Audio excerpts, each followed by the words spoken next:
fruto do vosso ventre, Jesus.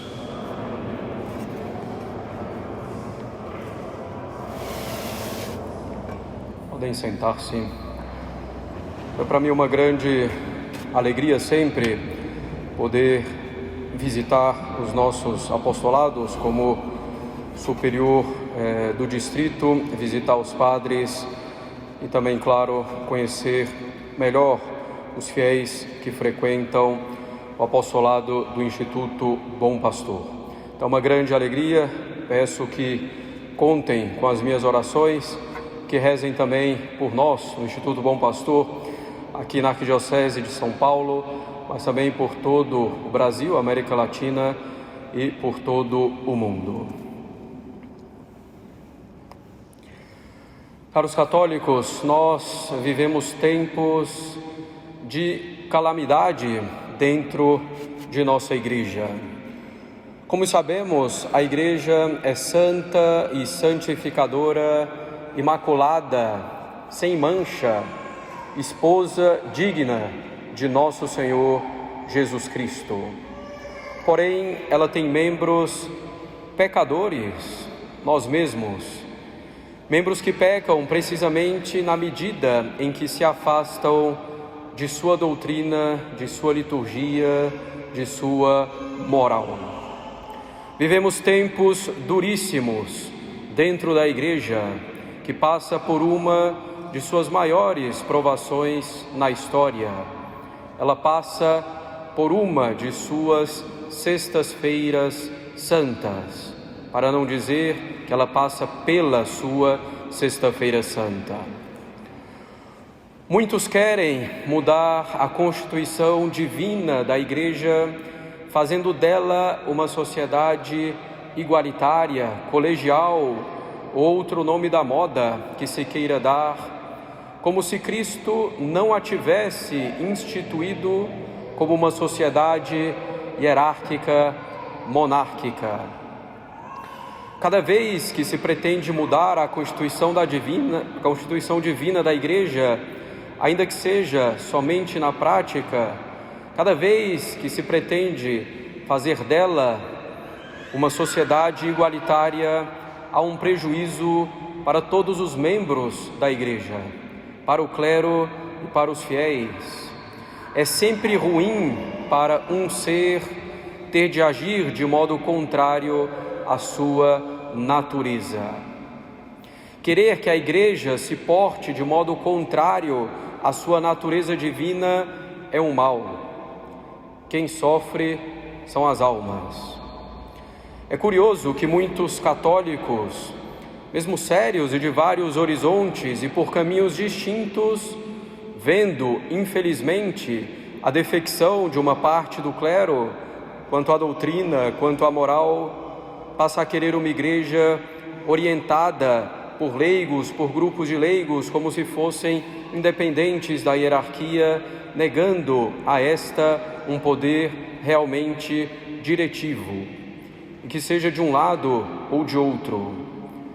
De fato, caros católicos, querendo combater um erro, muitas vezes se cai no mesmo erro pelo lado oposto. Na ordem litúrgica, nós vemos os inúmeros abusos e sacrilégios cometidos no mundo inteiro, na missa e nos sacramentos. Liturgias que exprimem de modo fraco, às vezes ambíguo, as verdades da fé, as realidades sobrenaturais, com a presença real e substancial de Cristo na hóstia consagrada, com seu corpo, sangue, alma e divindade. Também o sacerdócio sacramental e ministerial mitigado, diminuído nessas liturgias, ou ainda diminuída a noção de missa como sacrifício, como renovação do sacrifício de Cristo na cruz. Todas essas diminuições da expressão da fé na liturgia, muitas vezes colocando o centro no homem, toda ambiguidade doutrinária na liturgia, tudo isso é prejuízo para a fé das pessoas, para a vida moral, para a vida católica delas. Vemos ainda, caros católicos, na Igreja a rejeição da filosofia e da teologia escolásticas. Falamos aqui, sobretudo, da filosofia e da teologia tomistas, quer dizer, de São Tomás de Aquino. Filosofia e teologia tomistas tão recomendadas pelos papas ao longo dos séculos, como consolidação da obra dos apóstolos e dos padres da Igreja. E essa rejeição é também uma catástrofe. Filosofia e teologia tomistas que são a muralha da fé católica, a muralha da moral católica, da espiritualidade católica. Como dizia São Pio X, os modernistas desprezam a filosofia e a teologia escolásticas. E continua o Papa, eles o fazem por ignorância ou por medo, ou pelos dois. É certo que o amor pelas novidades vai sempre junto com o ódio pelos métodos escolásticos. E continua ainda o Santo Papa: não há indício mais manifesto da doutrina modernista do que começar a ter horror dos métodos escolásticos. Até aqui o Papa. A tentativa de conciliar a doutrina católica com filosofias ou teologias ou ideologias do momento, essa tentativa de conciliação sempre gera espantalhos e erros. Dessa tentativa de conciliação é sempre a doutrina católica que sai prejudicada e com ela as almas. Temos ainda, caros católicos, a calamidade no campo da moral, com a moral de situação, como se tivéssemos que decidir se algo é correto ou ruim, simplesmente com base nas circunstâncias, na situação concreta, sem levar em conta também os princípios, para aplicá-los corretamente à situação concreta. Temos a moral do elogio aos erros, aparentemente menos graves, como se fossem passos para o bem. Temos a moral do isso não é pecado, ou do isso já não é pecado atualmente, mesmo quando se tratam de coisas óbvias, de coisas que não mudam, seja nos mandamentos, nas virtudes e na natureza humana. Claro que poderíamos desenvolver ainda outros temas ou aprofundar esses de que falamos dentro do que é hoje a calamidade na Igreja. E em tempos de calamidades, nós, nas nossas fraquezas e variações humanas, ficamos atordoados. As nossas paixões se agitam, a nossa razão tende a se obscurecer. Tendemos a agir com precipitação, levados pelo ímpeto do momento, sem pensar devidamente, nos inclinando ao que mais nos agrada ou ao que é a nossa tendência natural e ao que nos parece a solução mais imediata. Muitas vezes vamos ao combate combatendo contra inimigos imaginários ou contra inimigos reais, mas com armas erradas, com simulacros, em vez de armas espirituais de verdade. Muitas vezes somos também levados a acreditar que as posições mais duras são as melhores. Quanto mais duro, mais católico, um grande erro. E nesses tempos encontramos sempre meios de justificar as nossas posições com algo que alguém fala, mesmo prelado. Como cana agitada, vamos sendo levados pelos acontecimentos e podemos ficar perdidos entre tantas coisas que são ditas e apresentadas. Podemos ficar perdidos na confusão generalizada à direita e à esquerda.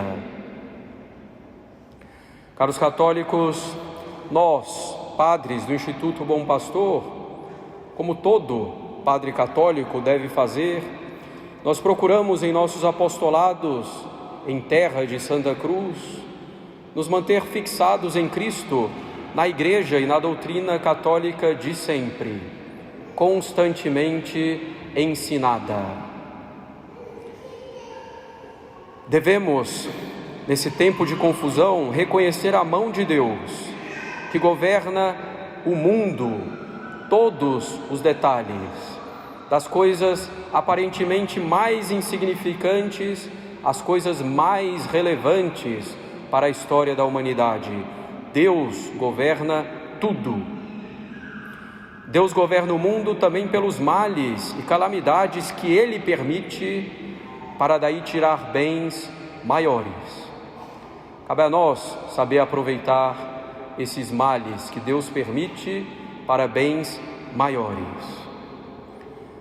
E se quisermos tirar esses bens, devemos ter um olhar sobrenatural, um olhar de fé, para ver a ação de Deus e para guardarmos a serenidade no serviço a Deus durante tempos de confusão. Dentro disso, caros católicos, devemos procurar ter bastante lucidez em tudo o que diz respeito à doutrina católica nessa situação. Portanto, recusamos o sedevacantismo que afirma não haver Papa e afirmamos, isso sim, que Francisco é o Papa atual. O sedevacantismo efetivamente é uma solução pior do que o problema que pretende resolver. Uma sociedade hierárquica e monárquica como a Igreja, se fica décadas e décadas sem a sua cabeça, sem a sua autoridade suprema, é uma sociedade falida. As portas do inferno teriam prevalecido contra a Igreja. Também elucubrações de que o Papa Bento XVI teria renunciado a somente parte do poder papal ou que a sua renúncia foi inválida. Essas elucubrações são ficções teológicas e canônicas, uma fuga diante das dificuldades reais que devemos reconhecer entre membros da Igreja. O Papa Francisco é o Papa. Na moral, em todos os campos, caros católicos, procuramos favorecer uma moral que é não somente uma moral de evitar os pecados, que é não somente uma moral de regras boas e necessárias, mas procuramos ir além. Favorecemos uma moral de virtudes, uma moral de perfeição católica. Essa é a moral católica que não se reduz a apenas um aspecto ou outro. Uma moral solidamente baseada na teologia dogmática. Uma moral baseada solidamente na natureza humana e na revelação.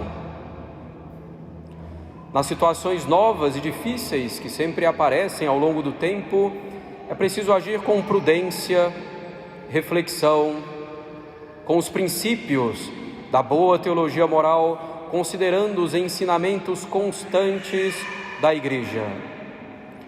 Não podemos, caros católicos, nos acovardar em manter a moral católica.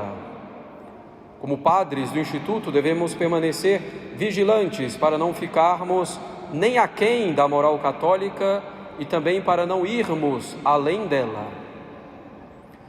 Não devemos ter medo, por exemplo, de falar da decência nos trajes, da devida prudência no namoro e no noivado, de afirmar a generosidade quanto aos filhos e a educação deles. Não devemos ter medo de falar da possibilidade de se receber com certas condições uma vacina que tem erros morais na sua fabricação.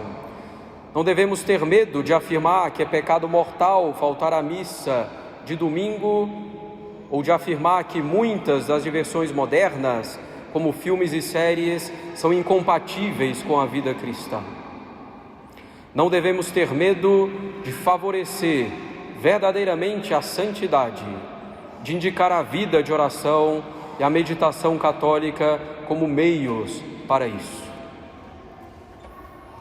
Não podemos, caros católicos, nos calar diante da corrente que surge no chamado mundo conservador da primazia da guerra cultural ou política, a primazia é da guerra espiritual. Como diz São Paulo, combatemos contra os poderes das trevas. As calamidades vêm dos pecados. Se queremos melhorar, devemos deixar os pecados, devemos abandonar os pecados e procurar viver santamente no nosso dia a dia, na nossa vida, no nosso estado de vida.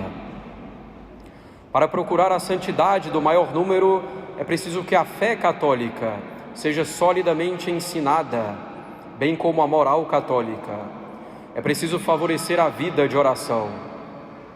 É preciso que o maior número viva catolicamente, lutando a verdadeira batalha pela santificação, com as suas eventuais quedas, mas lutando sempre, sem se esconder atrás de batalhas políticas ou culturais ou virtuais.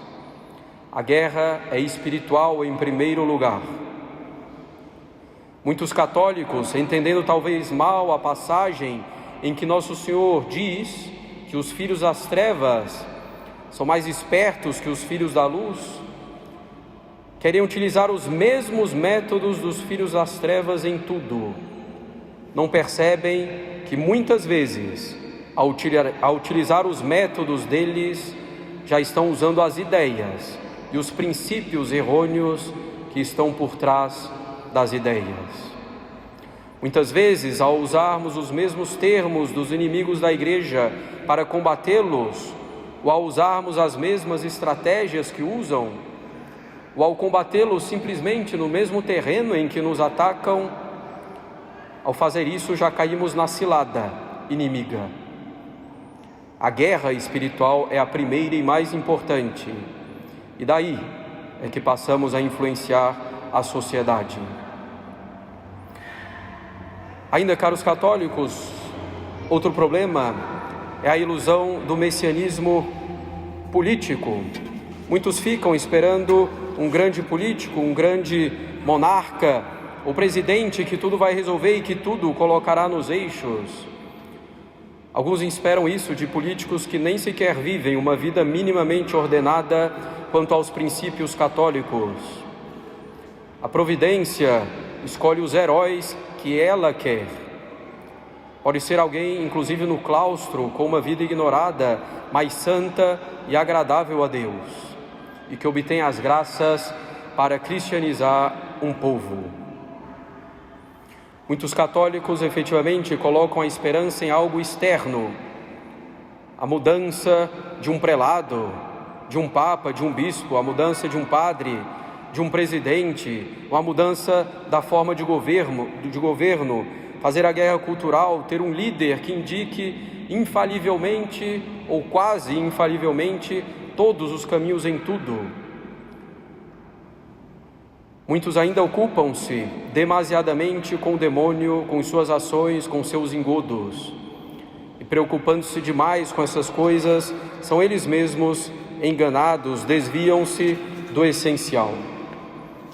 Tudo isso é, no fundo, caros católicos, cômodo.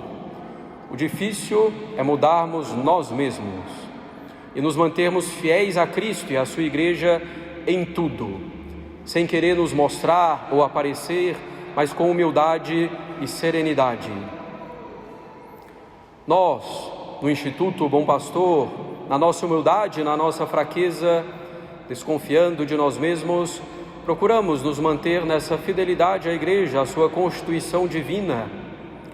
Procuramos nos manter fiéis à moral católica, sem ceder ao relaxamento nem ao rigorismo. Procurando favorecer a santidade dos fiéis enquanto lutamos nós mesmos para também nos santificarmos. Reconhecemos o Papa Francisco como Papa com seu poder supremo e seus limites dados por Cristo, limites dados também pela natureza da doutrina católica, pela natureza da Igreja. Um poder que é dado ao vigário de Cristo não para ensinar novidades, mas para guardar, defender, explicar, explicitar e transmitir o que os apóstolos receberam de Cristo e do Espírito Santo. Dentro da doutrina católica, procuramos nos manter lúcidos entre as variações e agitações políticas, mantendo os princípios de boa filosofia política, mantendo os princípios da correta doutrina social da Igreja. Sem messianismos, sem ficarmos esperando um grande líder eventual que tudo mudaria, mas procurando levar cada um a fazer ordenadamente a parte que lhe cabe, raciocinando com prudência, com fortaleza, com justiça, sem excessivos cálculos humanos. E tudo isso, caros católicos, apoiados na liturgia tridentina, no rito romano transmitido dos apóstolos até os nossos dias, com os desenvolvimentos na liturgia para melhor expressar a fé. Pode ser que venhamos a sofrer consequências por tudo isso, sobretudo pela nossa convicção do valor da liturgia tridentina,